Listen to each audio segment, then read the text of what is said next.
This week in post, no safety net, unscripted, uncut, it's a live edit.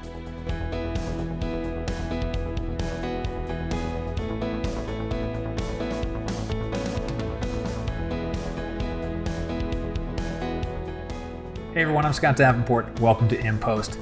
Today we're doing a live edit, live, in air quotes.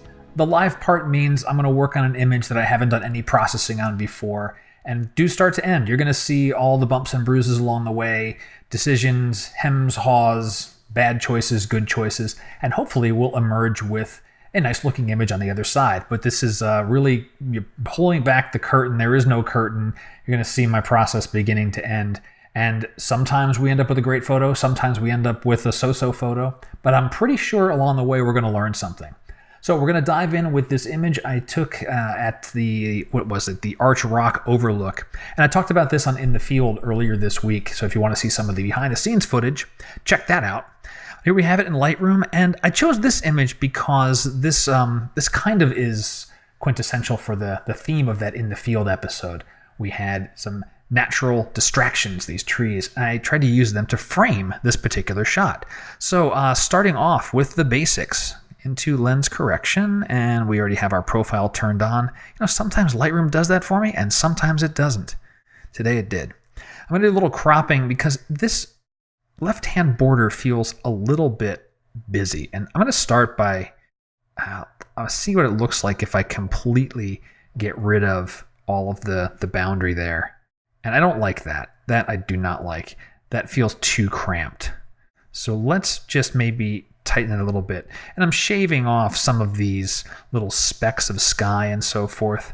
Those are distracting, but that's better. I still have some context here. There's still some spots that we'll have to clean up, and that's okay. And speaking of cleanup, that will really be our next step here. I hit the Q key, and then let's first bring up the A key, find those dust spots that I know I have out there. This was about 2/3 of the way into my trip into Oregon. And, the mirrorless cameras are wonderful, but the sensor is just right there. So anytime you open up and change a lens, you're bound to get dust on the sensor. And, I'm on the beach. There's a lot of salt, a lot of spray, a lot of sand flying around. Okay, these little bits and pieces here, I'm going to go back and revisit those once I've adjusted the basic panel here, because I don't quite know how those shadows are going to open up just yet, and I don't want to start cloning or spot removing things when I don't really know how they're going to work out. So let's see, in basic, temperature wise, let's just try daylight because that's what this was, and that looks very greenish. I don't like the temperature there at all. Let's go back to, let's try auto versus as shot. I like it a little bit cooler, but I'm going to give it a little bit of nudge of warmth. I think I'm already thinking in terms of the end vision for this photo, and I'm thinking already of adding like kind of a glow into this, because we're kind of peeking through a window at a pretty nice scene. It'd be nice to give it a bit of a dreamy-ish feel. So we'll go a little bit warmer for that. Not too much. I don't want to lose the blues. Something around there looks pretty good. Okay, exposure-wise, we're certainly shifted left here. So let's go up maybe 0.3 just to start with. Open things up even more. Not too much, maybe there. Now, something I don't want to do, I don't want to open up these shadows too much because this is supposed to frame this photo. It's not supposed to be the subject of the photo. The subject is this cool rock and these evergreens on it. So I don't want to bring the exposure up so high that I start to see all these trees. I mean, I don't want to see the trees. That's not what's interesting. So let's stick around there for the moment, and then while we're working highlights, let's go ahead and see what we got with our white point. So our white point's up in the sky area there. Let's rein that back. And black point shouldn't take long to hit. There we go. A couple of spots are okay. The shadows, I'm going to open them up a little bit, but not much, because I really just don't want, I want to avoid clipping as much as I can, but I really just don't want to open up these shadows. Again, as I said, I want this tree silhouetted. Well, let's bring the highlights back in a little bit. Oh, that's much better. We can start to see those details in there. And we'll pump up some contrast. So this shadow area I'm going to need to worry about. And doing that with the shadow slider here in basic, that's not a good choice because I'm opening up things I don't want to see. Let's undo that change. So I may do that with some type of local adjustment, and it's not too terrible. This is in shadow. The sun's coming in from camera left. This land is not getting any light at all. Just want to make sure I don't lose detail in that area. I call that pretty good. Clarity, I'm going to be light-handed on. I think I'm going to do that either targeted with brushing or perhaps with dynamic contrast and ON1. I'm already thinking about bringing this into Aurora HDR for their glow looks. I really like their glow looks. All right, so let's see. Quick before and after. Okay, we've opened things up, got a little bit more of some color in there. Clarity and contrast. I'm going to go revisit those a couple of times here and just kind of wiggling back and forth to get an idea. What do I like? What do I not like? I keep it about there. Let me check another quick before and after. I'm using the backslash key, before, after. Okay, not bad. Now let's go ahead and revisit some of these spots here. So let's zoom up in here. And this is really going to be a job for Q key, but for cloning. Actually, I already had clone set. That was probably a mistake when I was doing something previously. But for these guys here, I just don't want the little patches of blue sky to be peeking through around the edges, because that's going to draw the eye away. I don't know what you just did there, Lightroom. There we go. Choose that. And this is going to be a little bit boring, but we're going to work through it together. That's pretty good. And this little bit of orange there. Now this larger section I don't mind as much. If I start to fill that in, we saw earlier when I was doing the crop that when I cropped and had nothing but tree on the left-hand side, it didn't look good. If anything, it felt just like a crowded mess. So those bigger spaces are going to be okay. And I have to say Lightroom's been doing a pretty good job about where it's been picking its reference points from. We're getting there. Now, this one's going to be a little more interesting. We got a little bit like, green foliage hanging down here, and it's let's get a good look at that. Move all the way out. Oh, did pretty good. Okay, good.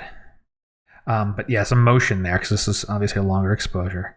Now, normally stuff like this hanging off these trees I would worry about, but because it's such a, I'll be honest, a messy border, partially by design, by the composition, I'm not going to worry about it.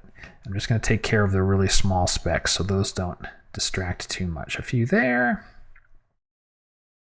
And this was okay for me. That doesn't bother me. These ones right at the edge do. So let's go ahead and clean those up. And clean that up.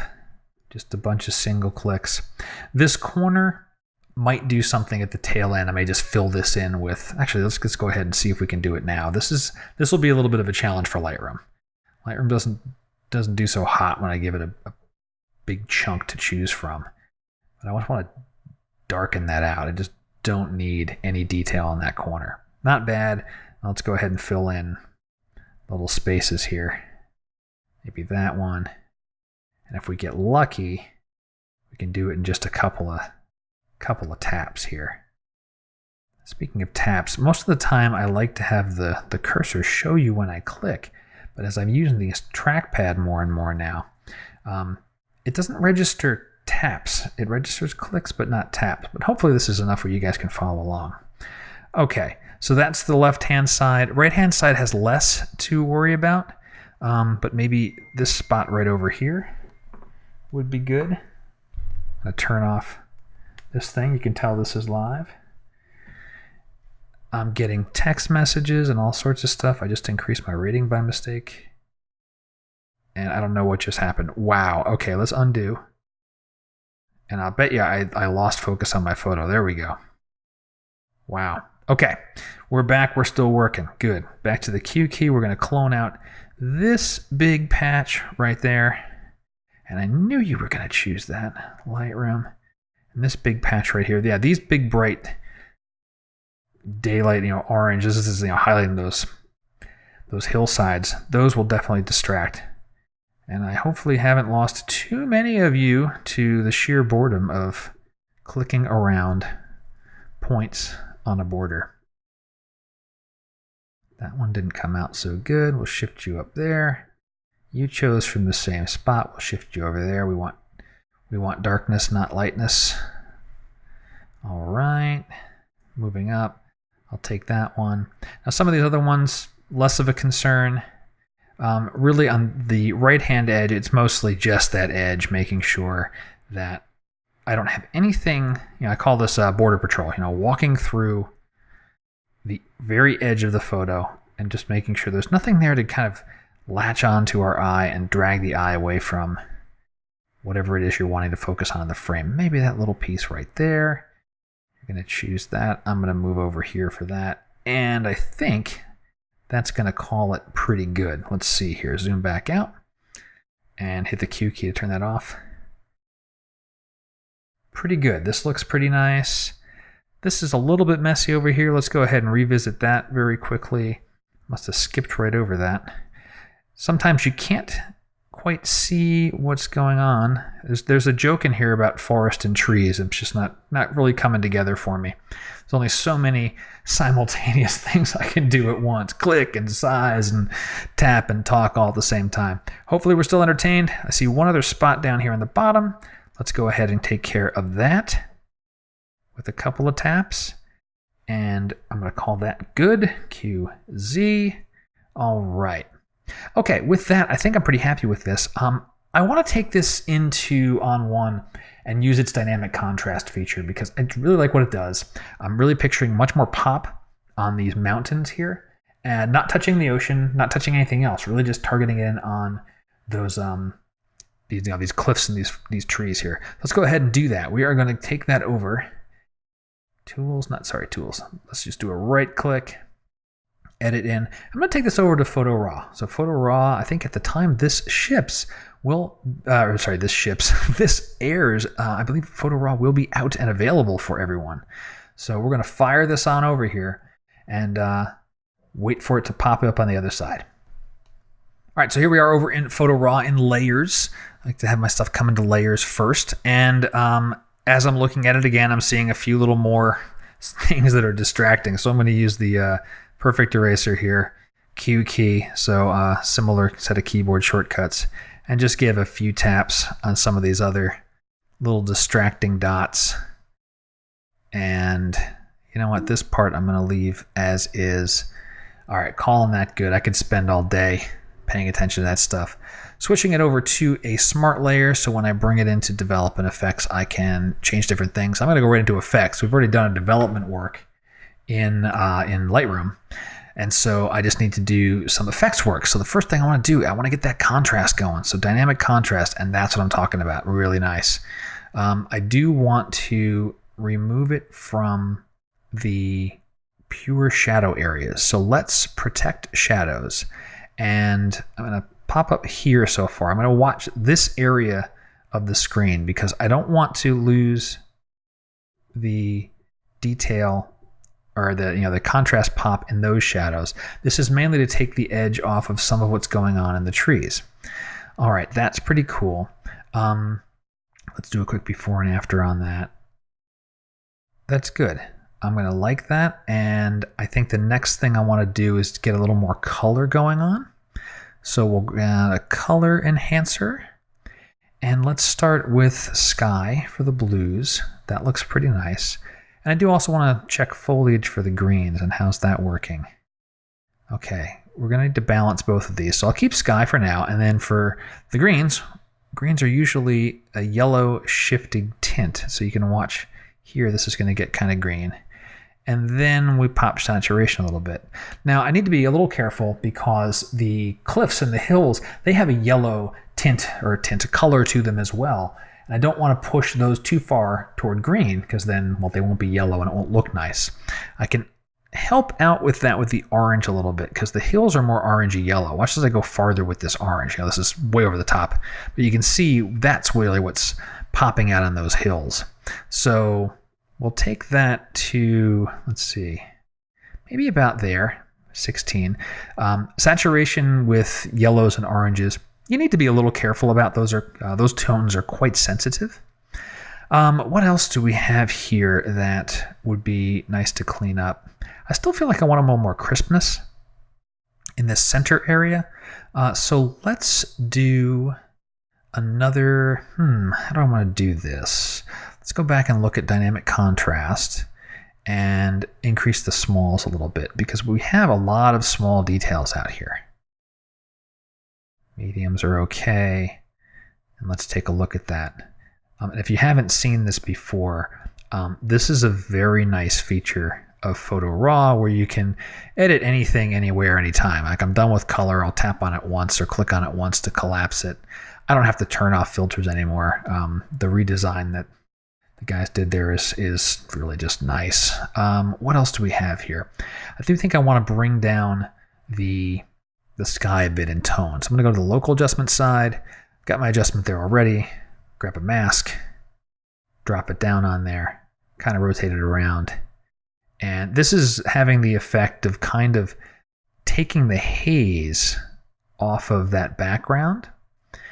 I want to keep some of it for depth, but not as much as was there. And I do think I'll cool the temperature, and this is only affecting what's up on top here. Saturation's okay. What do we got with vibrance? Nah, it's not really making much of a difference. Another thing I will do is quickly grab a brush here. I'm going to press the O key, and let me switch to red overlay, because I want to paint out. Let's see, I want to paint out. Oops, not paint out. Paint out, there we go. Turn on the perfect brush.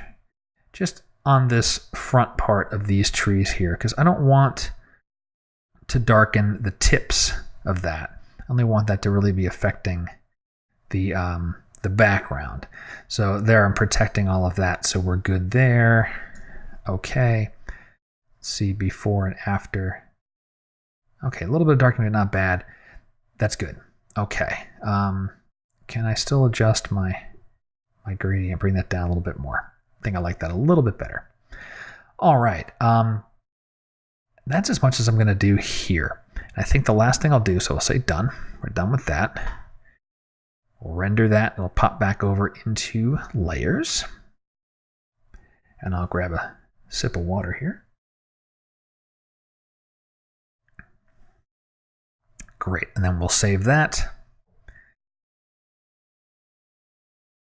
And we'll go back over into Lightroom. We're all done with that.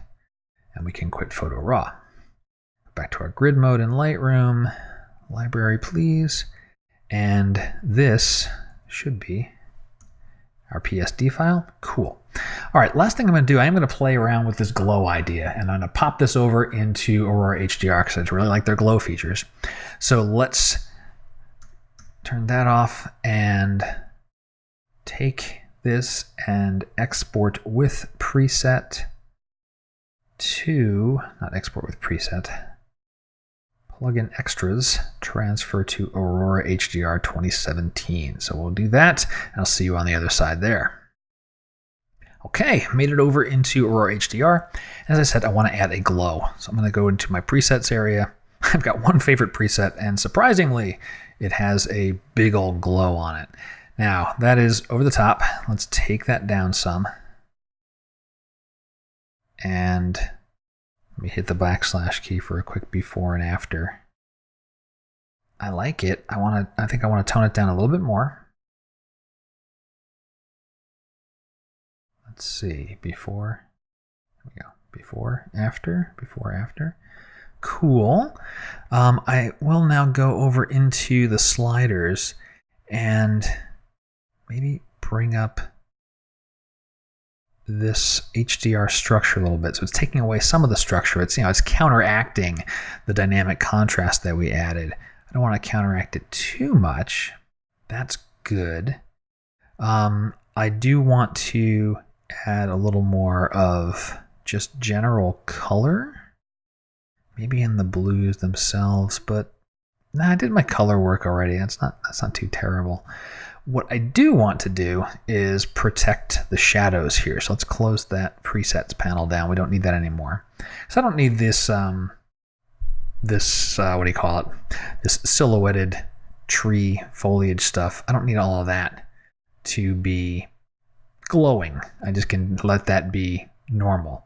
So we'll go here, grab our brush, choose luminosity masking, and I'm going to start turning on 1, 2, just zone 0. That's all I want.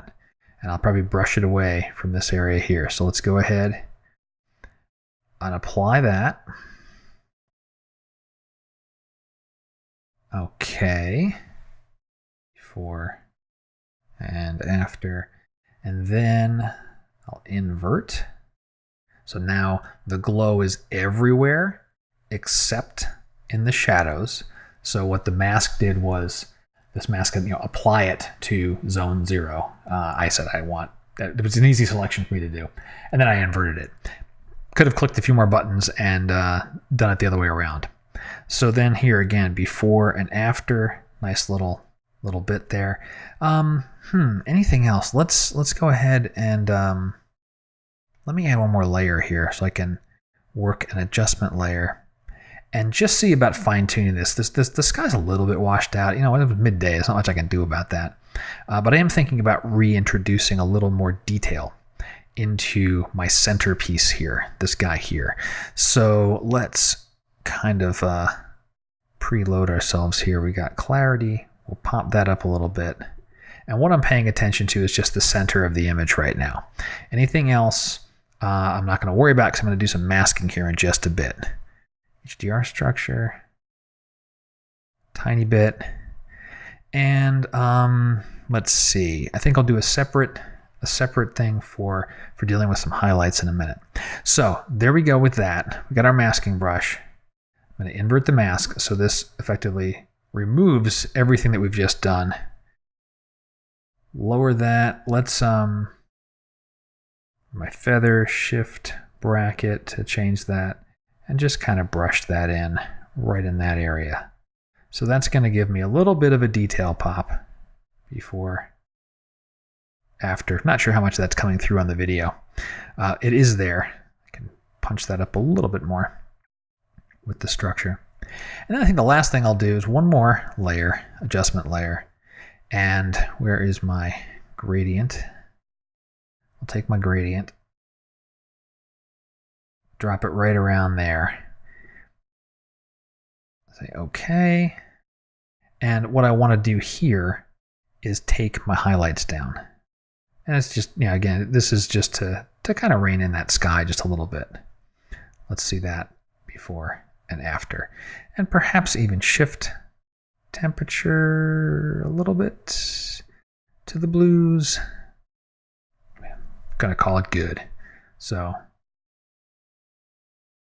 that's nice. I like that. I like that all said and done. Go ahead and apply all this stuff. That'll send that file back over to Lightroom, and we'll do a final before and after comparison. All right, made it all the way back into Lightroom, and so let's do a quick recap. So here was our original image. / key, this is what came out of the camera. And then we did some basic processing in Lightroom, cleaned up the edges, a little contrast, clarity, the normal types of work. I'm going to move to the next image, and this is what we did in Photo RAW. Added a little more dynamic contrast, made sure to protect those shadows, and finally added a bit of a glow with Aurora HDR. And so that is the end image. So here's the original image, and then the final. That's the tip of the week. I guess you'd say that, you don't have to remand yourself to one tool. As much as, I think when I first started with photography, I wanted there to be one tool. At the time, it was on aperture. I was like, if I have to do anything outside of aperture, it's annoying. And over time, I've kind of grown to enjoy using multiple tools. Each one has their own way of doing things and produce little bits of different results. And you can use those to build up your own personal style. I like the glow from Aurora. I like the contrast from ON1. Lightroom is fine for doing my basic editing and certainly is good at being a cataloger. So I put all those things together and figure out how to put all that into your workflow. So maybe the tip of the week, to rephrase it, is when new tools come along, don't think about them as something to replace what you have. Instead, think about it as something that can augment what you already do and make it better. And that does it. Another live edit in the can. Hope you've enjoyed it. If you did, please let me know. Share this with a friend. You know the drill. Contact me through the website. +1s, likes, shares, all that stuff, right? Well, until next time, my name is Scott Davenport. Happy shooting.